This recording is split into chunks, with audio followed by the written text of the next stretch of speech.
નમસ્કાર દર્શક મિત્રો, આપ જોઈ રહ્યા છો મુંબઈ તરંગ ન્યૂઝ. હું છું એન્કર અર્પિતા પટેલ. હવે જોઈએ અગત્યના સમાચાર. રાજકોટ મહાનગર દ્વારા કાર્ય વિસ્તાર કુંભ કાર્યક્રમ યોજાયો. રાષ્ટ્રીય સ્વયંસેવક સંઘ દ્વારા કાર્ય વિસ્તાર કુંભ કાર્યક્રમ યોજાયો.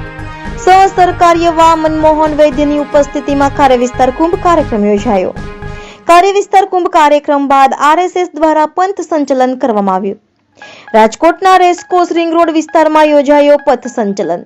શહેર ભાજપ દ્વારા પથ સંચલનનું કરાયું સ્વાગત. ભાજપના નેતાઓ અને કાર્યકર્તાઓએ કર્યું સ્વાગત. સંઘના કાર્યકરોને ફૂલદ્વાર આવકારવામાં આવ્યા. સહસરકારવાહ મનમોહન વૈદ્ય કરી મીડિયા સહવાત. શંખ શતાબ્દી મહોત્સવના ભાગરૂપે યોજાઈ રહ્યો છે કાર્ય વિસ્તાર કુંભ કાર્યક્રમ. સામાજિક સમરસતા, કુટુંબ પ્રબોધન, સ્વદેશી જાગરણ, પર્યાવરણ, નાગરિક બોધ પર સંઘની પ્રાથમિકતા. વામપંથી વિચારધારાને રોકવા સંઘ કટિબદ્ધ. નવી પેઢીને સંઘની વિચાર સાથે જોડવા યોજાયો કાર્યક્રમ. સંઘના કાર્યો જન જન સુધી પહોંચાડવા સંઘનું આયોજન. રિપોર્ટર રોનક ચરણ દાસ, મુંબઈ તરંગ ન્યૂઝ, રાજકોટ.